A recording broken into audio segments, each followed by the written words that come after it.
Hi, Vinny Melkus here, professional bass angler. Well, I was walking through the Bass Pro Shops the other day and found one of these babies for sale on the clearance rack.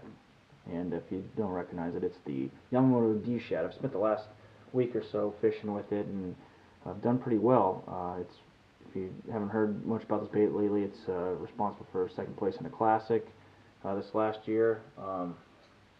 Basically, when I look at it, it looks like a cross, to me, my initial reaction, it's kind of a cross between a regular fluke and a synthetically of these two baits, the Yamamoto Cinco, and we have a little bass assassin here, were to have a baby, this would be it. This is the D Shad.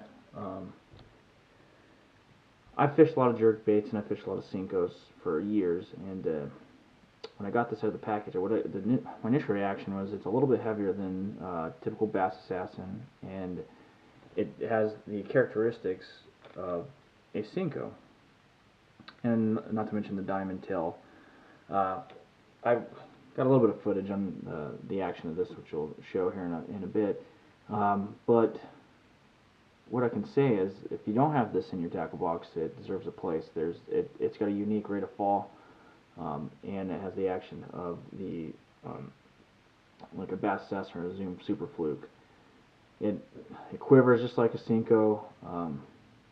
I've had a tremendous amount of success this last week just fishing this.